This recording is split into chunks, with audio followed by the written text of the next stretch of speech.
Okay, so welcome everyone to another deep dive, and today we're going to be looking at some of the news, from around the world, and it's kind of a lot actually going on. This is a busy week on the world stage, isn't it? It is. I mean, from kind of the economics to the violence and humanitarian crises. Yeah, we're really going to look at how those things are all connected, right? Because they might seem like separate things, but as we'll see today, they really do all kind of feed into each other. Yeah, absolutely.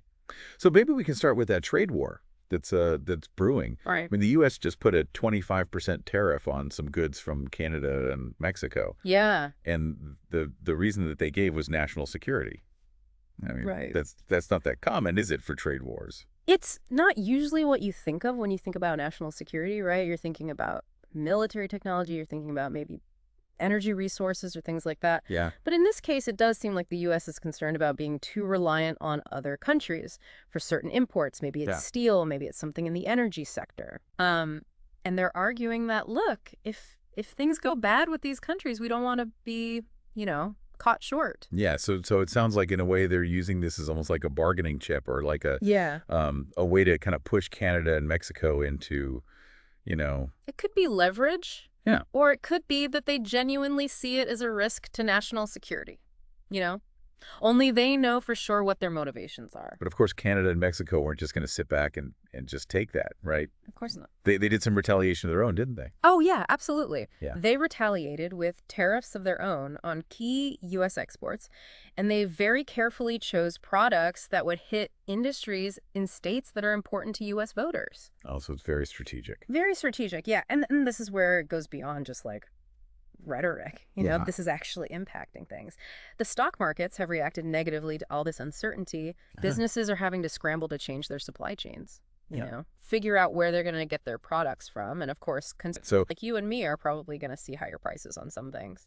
Yeah, it's going to affect all of us in some way. I mean, this is hitting our wallets basically, right? It is. It's a good example of how economics and geopolitics are very, very closely tied together. Yeah, for sure. Well, and speaking of geopolitics, let's move on to the conflict in Ukraine.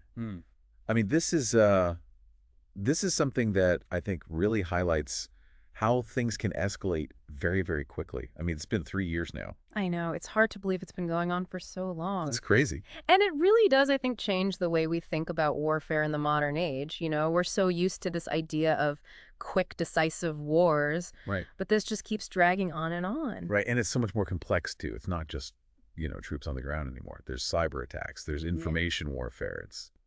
It's all this stuff happening behind the scenes, in the digital realm, as well as, what we see with, the tanks and the troops and everything. And of course, it's the civilians that are caught in the middle that are really suffering the most. Oh, absolutely. Millions of people have been displaced from their homes. Yeah. Countless lives lost, and just the infrastructure of the country, the hospitals, the schools, the roads, all just devastated. Yeah, it's just a terrible situation. And in the middle of all of this, we see President Zelensky, he's trying to do some diplomacy, right? He's meeting with all these world leaders. He's really trying to rally international support. Yeah. He met with European leaders. He even met with King Charles over in the UK. Right. But then on the other hand, we also hear that the U.S. is pausing intelligence sharing with Ukraine for the time being. Yeah, that raised some eyebrows for sure. I mean, it seems like kind of mixed messages there, right? It does, and it's really an indication of how difficult the situation is for the U.S. to navigate. Right. Because on the one hand, they want to help Ukraine defend itself against Russia, but on the other hand, they don't want to do anything that could cause the conflict to escalate even further. They don't want to start a wire war. Right. So by kind of pausing that intelligence sharing, it's almost like a way for them to kind of take stock of the situation, see what Ukraine's intentions are, Are they really committed to trying to find a negotiated settlement, or are they determined to keep fighting no matter what? And it's also, a signal to Russia that, hey, we're watching you, and if you escalate things further, there will be consequences. Yeah. It's like a very, very delicate balancing act that they're trying to do. Oh, it's a high-stakes game, for sure. Well, and sadly, we're seeing another really complex situation in Gaza, where Israel has decided to cut off all humanitarian aid. Yeah. And I mean, this is a population that's already really struggling. It is. It's a really desperate situation there. You know, Gaza has been under blockade for years. Right. And it's heavily reliant on humanitarian aid just for basic necessities, you know, food, water, medicine. Yeah. And so cutting that off completely is going to have a devastating impact on the people there. And what's Israel's justification for doing this? Well, their argument is that Hamas, the group that controls Gaza, is diverting some of that aid for military purposes. Okay. And they say that this is putting civilians at risk. But of course, critics of this decision say that it's basically a form of collective punishment that's hurting innocent people who are just trying to survive. Right, right. So there's another one of these situations where there's no easy answers. No easy answers, and very likely to get worse before it gets better. Well, let's switch gears one more time and bring it back to the U.S., where there's been this really interesting legal battle over foreign aid.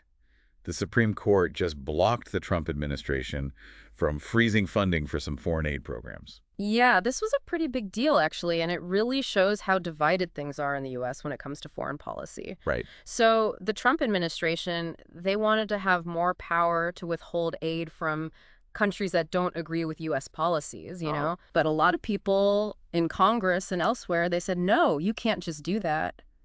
You know, foreign aid, it's supposed to be about helping people. Right. It's not about punishing countries that you don't like. So the Supreme Court basically sided with the people who are saying that the president can't just, you know, do whatever he wants with foreign aid. He said the administration overstepped its authority. And so now about $2 billion is going to be released to USAA contractors and recipients.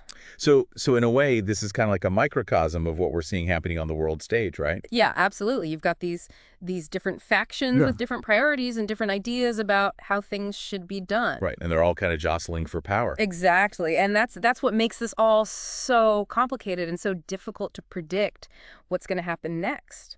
Well, it's certainly been a lot to cover today. I mean, we've seen how these economic tensions and political conflicts and humanitarian crises are all kind of intertwined. And yeah, they all feed into each other. Yeah, it's a very complex picture. It is. It makes you wonder, you know, where do we go from here? If these tensions keep escalating, how's that going to affect our lives, you know, here at home? Right. And maybe even more importantly, what can we do about it, you know, as individuals? What role can we play in pushing for a more peaceful and stable world?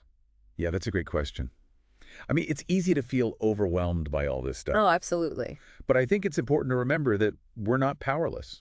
Mm-hmm. You know, we can stay informed, we can engage in these kinds of discussions. Right. And we can support the organizations that are out there trying to make a difference. Exactly. Even small actions can make a difference when we all work together. Well, that's a good note to end on, I think. Yeah, I think so too. So thanks for joining us for this deep dive, and we'll see you next time. See you later.